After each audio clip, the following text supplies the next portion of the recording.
ধর্ম শেখায়, ধর্ম আর রাষ্ট্রটাকে আলাদা জিনিস। আল্লাহ বিল্লাহি তাআলা আল্লাহ কসম করে বলছে যারা বিশ্বাস করবে ধর্ম এবং রাষ্ট্র আলাদা জিনিস, ওই কাফের সে কাফের সে কাফের।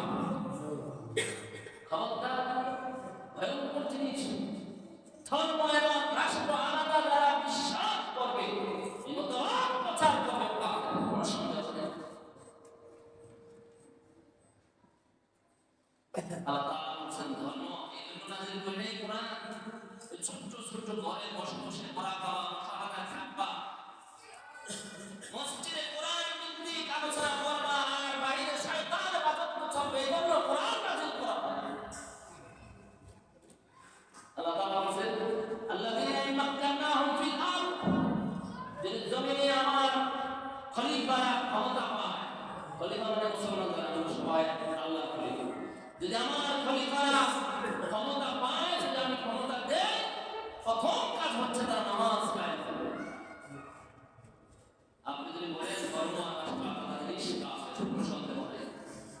ধর্ম আর রাষ্ট্র যদি আলাদা জিনিস হয়ে যায়, রাসূলুল্লাহ সাল্লাল্লাহু আলাইহি সাল্লামের 10 বছরের রাষ্ট্রপ্রধান প্রেসিডেন্টের যে দায়িত্ব পালন করেছেন, এটা নবুয়ত বহির্ভূত হয়ে যায়। নাউযুবিল্লাহ।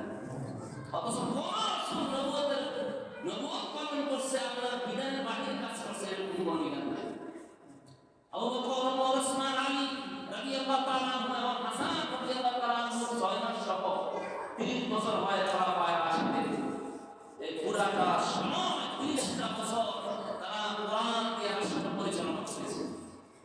আল্লাহ বলছে ইন্নী জাইলুন ফিল আরদি খলিফা, আমি আমার জমিনের খলিফা, আমার প্রতিনিধি বানাতে চাই। তারা কি করবে? এই 30 বছর যেই কাজ এরা করছে, এই কাজটাই তারা করবে। আবু বকর, ওমর, ওসমান, আলী এবং হাসান রাদিয়াল্লাহু তাআলা আনহু, এদের এই হাসান রাদিয়াল্লাহু 6 মাস সহ 30 বছর খলিফায়ে রাশিদ। এই খলিফায়ে রাশিদ যে রাষ্ট্র চালাইছে, এমনি রাষ্ট্র চালানোর জন্য জিন জাতি বাদ দিয়ে আপনারা আমার মানুষ বানাইছে, আপনাকে আমাকে মানুষ হিসেবে বানাইনি, আমার আপনার জীবন চলা সংবিধান আল কোরআন নাযিল করছে। এই এমনি 30 বছর যেমনি চালাইছে, এমনি রাষ্ট্র চালানো হবে।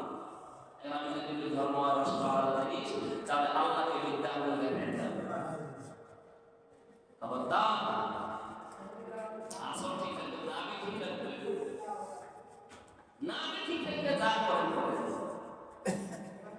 আপনার গরু ছাগল যখন বিলের মধ্যে বাঁধবেন, ছুটতে ছুটতে অনেক দূর যাওয়ার পরে ওনাকে ধানের যখন মুখ দিবে, হঠাৎ করে রশিটা টান খায়, ওই খুঁটির কাজ না, রশি টান খাওয়ার পরে চেষ্টা করলে ওইদিকে যায় না। কেননা আমি যদি না খাইতে পারি, এই জন্য খুঁটি দিচ্ছে, নামিয়ে দিচ্ছে, গরু ছোট হয়ে যায়, চেষ্টা করে না। ফার্স্ট টাইম যদি সফল না হয়ে যায়, চেষ্টা করে না, দেখবেন গরু এত বিপদ না। একটা গরুর জ্ঞান যদি আমার থাকে, আমার গলায় যে রশি, আল্লাহর রশি, কোরআনের রশি, ইসলামের রশি, এই রশিতে যখনই টান খাইলে বুঝতে হবে লাইন বিচ্ছুরিত হয়ে যাচ্ছে, আস্তে করে এখানে চলে আসতে হবে। আবার কোরআন থেকে নামের দিকে কুল্লু শাইইন ইয়ারজিউ ইলা আসলি, সব জিনিস মূলের দিকে নামিত হয়। মূল মানে কি? আমরা মূল মানে ইসলাম, মূল মানে কোরআন, মূল মানে আল্লাহ এবং তার রাসূল।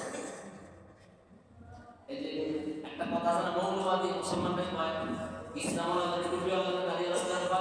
মৌলবাদী গালি নয়, মৌলবাদী আমাদের অহংকার, মৌলবাদী আমাদের অস্তিত্ব। কারণ আমাদের মূল কোরআন, আমাদের মূল ইসলাম, আমাদের মূল আল্লাহ। ঠিক কি না? যারা মৌলবাদী ধারণ করতে পারে না, এরা আনাবাদী, তাদের কোনো মূল নাই।